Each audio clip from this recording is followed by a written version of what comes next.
ऐसा कह दूंगी कि वो अभी को जबरदस्ती हासिल करना चाहता था तो मैंने उसे डंडे से मार गिराया, उसे मार डाला मैंने। मैं कह दूंगी मैंने ही उस पापी को मारा है। वैसे भी मैं उसे पहले ही मारना चाहती थी। अगर मैं उसे पहले मार देती तो जेल मुझे ही जाना पड़ता ना, तो फिर आज मैं ही जेल जाऊंगी। आप जेल जाने के बारे में भगवान के लिए सोचिएगा भी मत, क्योंकि आप ही हमारे परिवार की इज्जत है, हमारे परिवार की शान है, सब कुछ है। आपको कुछ नहीं हो सकता और आपको जेल जाता हुआ मैं नहीं देख पाऊंगी जी। तुम जेल क्यों जाओगी गौरी? क्या इस घर के लिए हर बार तुम ही कुर्बानी दोगी? मैं जाऊंगी। ये सारी परेशानी मेरी वजह से ही शुरू हुई ना। उस अजय ने मुझे हासिल करने के लिए ये सब कुछ किया, वरना ये सब कुछ होता ही नहीं। तो जेल मैं जाऊंगी, तुम यहीं रहकर शिवा का ख्याल रखना। अरे भगवान, इतनी तकलीफ मुझे ही क्यों दे रहे हो? मेरे आसपास इतने लोग होने के बावजूद तुम मुझे चैन से क्यों नहीं जीने दे रहे हो? मैंने ऐसा कौन सा पाप किया है? बार बार मुझे ही सजा क्यों मिलती है? क्यों? शिवा। दामाद जी, अभी दामाद जी, दामाद जी, दामाद जी, अभी आप सबके साथ कुछ हुआ तो नहीं ना? कुछ नहीं हुआ है पापा। वो इतना बड़ा महापापी है, ये जाने बिना इससे शादी करवा रहा था। दामाद जी, सही समय पर पहुंचकर आपने मेरी बेटी को बचा लिया। मैं आपका एहसान कभी नहीं भूलूंगा दामाद जी, मुझे माफ कर दीजिए। मैंने तो अजय को सगाई में आने से रोकने के लिए ना जाने क्या क्या किया। कमीना कहीं का, ना जाने उसने क्या क्या करके मेरी आंखों में धूल झोंक दी और हर मुसीबत से बच गया। शिवा, तुम लोग कैसे बचकर आए? पुलिस वालों ने अजय को पकड़ लिया क्या? नहीं अंकल, वहाँ कुछ ऐसा हो गया जिसकी कोई उम्मीद नहीं थी। किस बात की उम्मीद नहीं थी? ऐसा क्या हुआ दामाद जी? मैंने उसे मार डाला अंकल।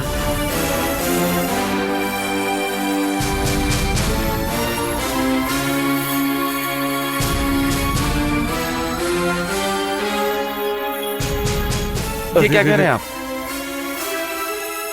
मार डाला? मार दिया आपने? आपने उसे जान से मार दिया? मुझे यकीन नहीं हो रहा। ये क्या कह रहे हैं दामाद जी? अब अभी की जिंदगी का क्या होगा? उस पापी ने हमारी जिंदगी को सड़क पर लाकर खड़ा कर दिया। हे भगवान, हे भगवान, आपने हमारे साथ क्या किया? शांत हो जाए, शांत हो जाए। देखो शिवा, शांत होकर बताओ कि आखिर वहां पर हुआ क्या था। अभी बेटी, तुम भी वहां थी ना? बताओ आखिर हुआ क्या था? उसने मेरा अपहरण कर लिया और एक सुनसान जगह पर एक बंगले में ले गया। ठीक है, मैं तुम्हारे पापा को यहाँ बुलवाता हूँ, ठीक है? फिर कोई नाटक मत करना।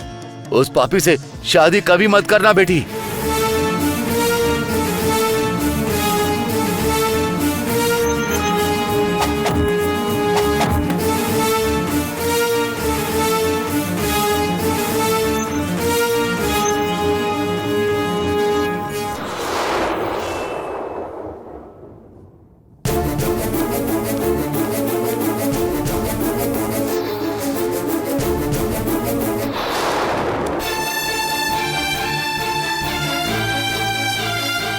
अरे बाप रे, अब क्या करें? ये क्या हो गया भाई साहब? हमारी जिंदगी के साथ उस पापी ने क्या कर दिया? रामनाथन, हिम्मत से काम लीजिए। जो होना था वो तो हो गया। ये किसी की मर्जी से नहीं हुआ। हाँ, अब हमें इस बारे में कुछ सोचना चाहिए कि आगे क्या करना है। शिवा, तुमने क्या फैसला किया? शिवा कह रहा है कि ये खुद को सरेंडर कर देगा। ये कह रहे हैं कि सबको तड़पता हुआ छोड़कर चले जाएंगे। ये कैसे अंकल? किसी का खून करके मैं ऐसे खुला कैसे घूम सकता हूँ? क्या ये सही होगा? क्या ये न्याय होगा? बड़े बुजुर्ग मुझे माफ कर देंगे क्या? ये सब भी जाने दो अंकल। मेरी अपनी अंतरात्मा ही मुझे चैन से जीने नहीं देगी। ऐसा लग रहा है जैसे अंदर ही अंदर कोई मुझे चीर रहा हो। शिवा, तुम एक बात अच्छी तरह समझ लो। सबसे पहले तो तुमने कोई कत्ल किया ही नहीं।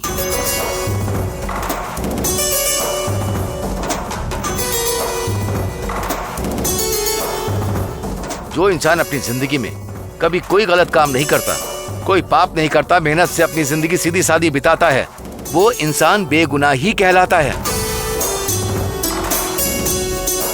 जो हमेशा सच, न्याय, ईमानदारी के रास्ते पर चलता है वो किसी की जान नहीं ले सकता है। इसीलिए तुम कातिल हो ही नहीं सकते।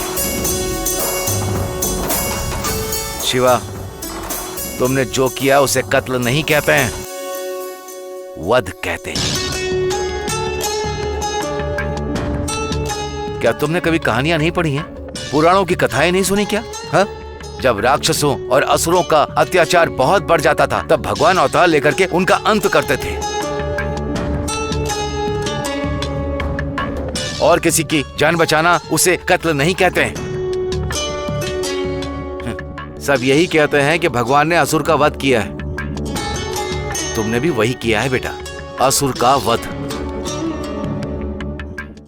अजय बहुत ही गंदा इंसान था, एक असुर था, राक्षस था, हैवान था। उसने सिर्फ तुम्हारी जिंदगी नहीं बिगाड़ी, हम सबकी जिंदगी तबाह कर दी, हम सबको बर्बाद कर दिया, हम सबको बहुत दुख दिया उसने। उसे खत्म करके तुमने बहुत सारे लोगों की जिंदगी को सुकून में डाला। उसके मर जाने के बाद इस गांव में एक भी आदमी आंसू नहीं बहाएगा। सब यही कहेंगे, अच्छा हुआ ये पापी दुनिया से उठ गया।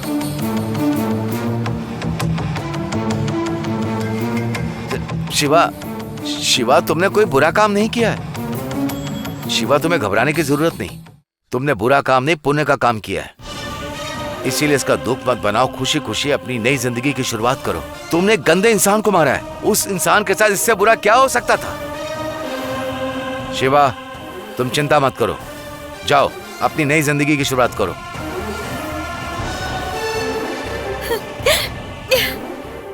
पापा, आपने जो कहा वो 100% सही है। आपकी बातें सुनकर अब जाकर थोड़ा सुकून मिला। शिवा, तुम्हारी बातों से ये लगता है कि तुमने बॉडी को कहीं सही ठिकाने पर लगा दिया है, इसलिए मुझे लगता है कि कोई परेशानी तो नहीं आएगी। और मान लो अगर कोई दिक्कत आती है तो ऐसा कोई सबूत ही नहीं मिलेगा जिससे तुम्हें कोई परेशानी हो। इसीलिए चिंता छोड़ के अपनी जिंदगी जियो। कोई तुमसे पूछे तो बस ये कहना, हम अभिरामी को वहाँ से लेकर चले गए थे, उसके बाद अजय के साथ क्या हुआ हमें नहीं पता, बिल्कुल भी नहीं। ये बात पूरे यकीन के साथ कहना, मजबूती के साथ कहना। आप भी चिंता मत कीजिए, इस मामले में आपको जितनी कानूनी मदद की जरूरत पड़ेगी मैं हर तरह से तैयार हूँ। अभी गौरी, तुम दोनों भी यही कहोगी, सबको एक ही बात कहनी है, समझ गए? ओके? दामाद जी, मुरली जी ने सारी बातें बहुत अच्छे से समझा दी, फिर भी आप इतनी उलझन में क्यों खड़े हैं? जाइए, जाकर अपनी जिंदगी शुरू कीजिए। हाँ शिवा, पहले जाकर अच्छे से नहा लो और जाकर अच्छे से कपड़े पहनो, अपनी नई जिंदगी की शुरुआत करो। तुम्हारी तो याददाश्त ही चली गई थी। बेचारी अभी और गौरी ने कितनी ज्यादा परेशानी झेली है। तुम्हारी जिंदगी कितनी खुशियां अधूरी रह गई, अब उन्हें दोबारा शुरू करो। जो हो गया उसे छोड़ दो, नई जिंदगी की शुरुआत करो। अभी लेकर जाओ बेटी। शिवा, चलो चलते हैं।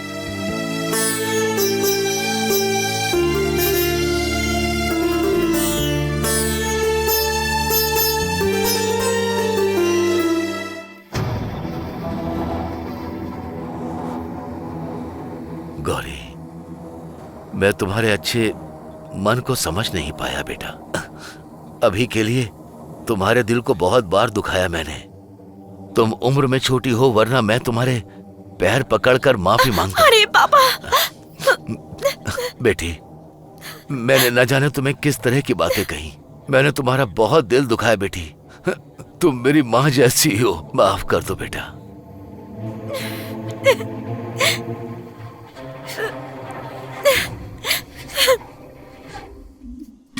सुनिए, बैठ जाइए जी।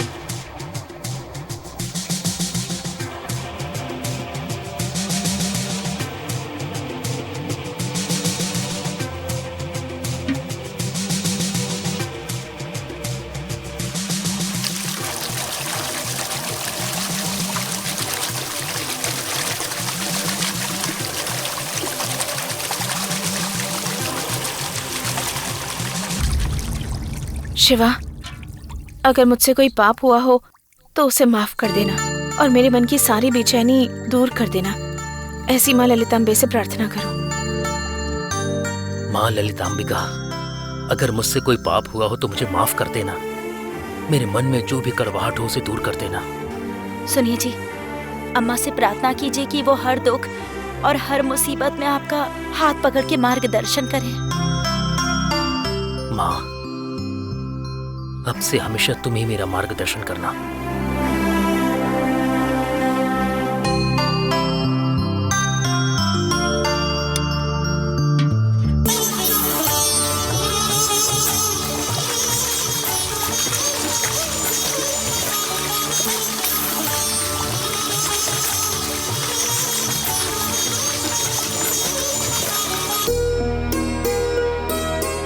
पापा, कॉफी पियेंगे या चाय? नहीं बेटा, रहने दो। तुम दोनों को साथ देकर ही मन खुश हो गया। आओ शिवा, बैठो ना। शिवा, रामनाथन सर तुमसे थोड़ा सा नाराज है। वैसे इनकी नाराजगी भी ठीक ही है। तो हमें सबसे पहले इनकी नाराजगी दूर करनी होगी। क्या हुआ अंकल, किस बात का दुख है? वो जब तुम्हें तुम्हारी पुरानी बातें याद नहीं थी ना, तुम अभी के पास जाकर उससे अपना मंगलसूत्र मांग कर लाए। गुस्से में इन्होंने मंगलसूत्र लेकर तुम्हें वापस कर दिया। उसके बाद ही सबकी जिंदगी में एक के बाद एक दुख भरी घटनाएं होती रहीं और चली भी गईं। कई बार लोग मंगलसूत्र को सिर्फ एक साधारण पीला धागा ही समझते हैं, उसके बारे में लापरवाही से बोलते हैं। लेकिन सच तो यह है कि वो बहुत ही पवित्र धागा है। शुरुआत में सिर्फ एक साधारण पीला धागा ही होता है, लेकिन जब मंगलसूत्र का लॉकेट पिरोया जाता है, अग्नि के फेरे लिए जाते हैं, वैदिक मंत्र पढ़े जाते हैं, एक लड़की के गले में जब बांधा जाता है, तब उस पूरे ब्रह्मांड और हम सबको जोड़ने वाले एक महान शक्ति के रूप में दिखता है। इसीलिए जब मंगलसूत्र गले से उतारा जाता है या अलग किया जाता है, तो इंसान की जिंदगी में परेशानी बढ़ जाती है। इसीलिए कह रहा हूं शिवा, अभी के गले में मंगलसूत्र एक पल के लिए भी अलग नहीं होना चाहिए। इसीलिए इसी समय मंगलसूत्र उसके गले में बांधो।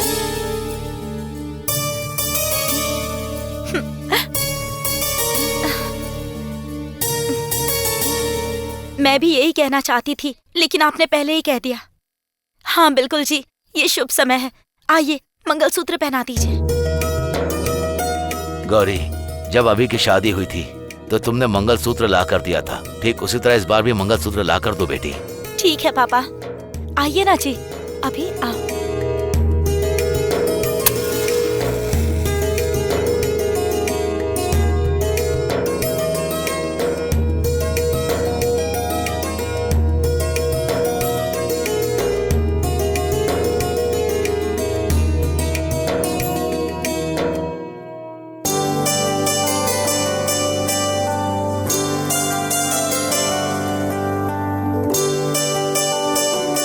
पापा, जिस मंगलसूत्र को उतार कर रख दिया था उसे मैंने भगवान के सामने रख दिया था और भगवान से रोज यही प्रार्थना करती थी कि जब ये ठीक हो जाएंगे तो इसी घर में इसी जगह पर अभी को आपके सामने ही मंगलसूत्र पहनाएंगे। लगता है भगवान ने मेरी प्रार्थना सुन ली और आज वो दिन आ गया।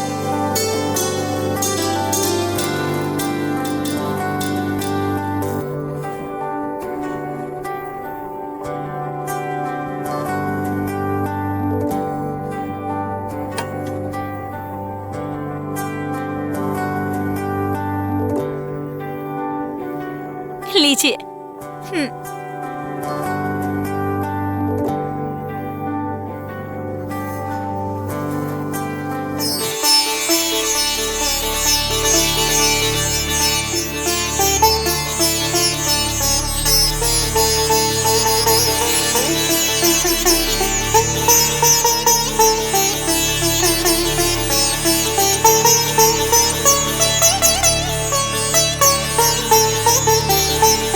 अब ये सिंदूर लगाइए।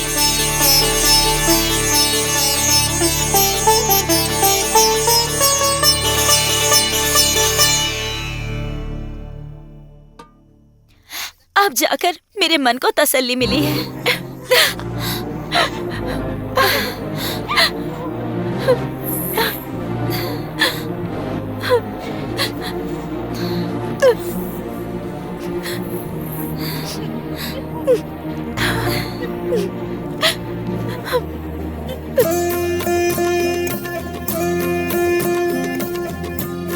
तुम्हारे हाथ में तो बहुत जादू है, हा?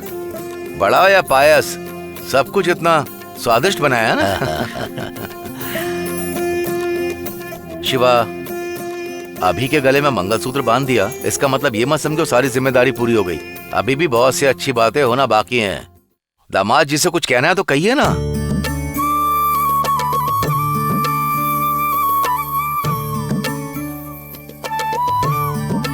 ये आप क्या कह रहे हैं? अभी शादी वाले दिन से लेकर आज तक तुम दोनों की सुहागरात नहीं हुई ना, इसीलिए इतनी सारी परेशानियां आ रही हैं। अब इसे टालना नहीं चाहिए, आज ही इसकी हम लोग तैयारी कर देते हैं। अरे दामाद जी, छोटे भाई ने कितनी खुशी की बात कही है, फिर भी आप खुश होने के बजाय इतना उदास क्यों लग रहे हैं? क्या हुआ शिवा, अभी भी उस बात को लेकर परेशान हो क्या? जो बीत गया उसे भूल जाओ, खुश रहो। नहीं अंकल, अभी अभी इतना कुछ हुआ है, मेरा मन अभी भी उसी उलझन और बोझ से बाहर नहीं निकल पाया है। ऐसे में मैं सुहागरात के लिए कैसे तैयार हो जाऊं? ये बहुत मुश्किल है, बस यही सोच रहा हूँ। सुनिए जी, उसी बात के बारे में मत सोचिए। जैसे भगवान ने रावण का वध किया था, तब क्या लोग दुखी हुए थे जी? सबने दीपावली मनाई थी ना। जब बुराई का अंत होता है तो उसका जश्न मनाया जाता है, शोक नहीं मनाया जाता जी। शाबाश, देखा कितनी अच्छी बात कह रही है। इससे बेहतर तरीके से बात और कोई समझा ही नहीं सकता। बिल्कुल नहीं अंकल, मेरा मतलब वो नहीं था। शिवा, अभी तुम दोनों मेरी बात ध्यान से सुनो। आज से गिनकर 10वें महीने तक इस घर में एक नन्हा सा बच्चा घुटनों घुटनों चलकर हम दोनों को दिखाई देना चाहिए, बस। हाँ, यही मुरली पापा का फैसला है। हाँ। बाद में बात कर लेंगे ना, अभी रहने दो गौरी। अभी जब भी तुम्हारी सुहागरात की बात आती है तो कोई ना कोई उसे टाल ही देता है, और आज भी ऐसा ही हुआ। देखो ये फिर से टलने वाली है, इसीलिए आज मैं कह रही हूँ कि कोई भी कुछ नहीं बोलेगा। चलो मेरे साथ आओ।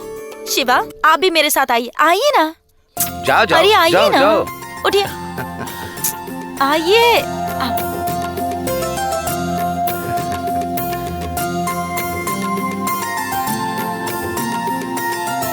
क्या जरूरत है? चलो।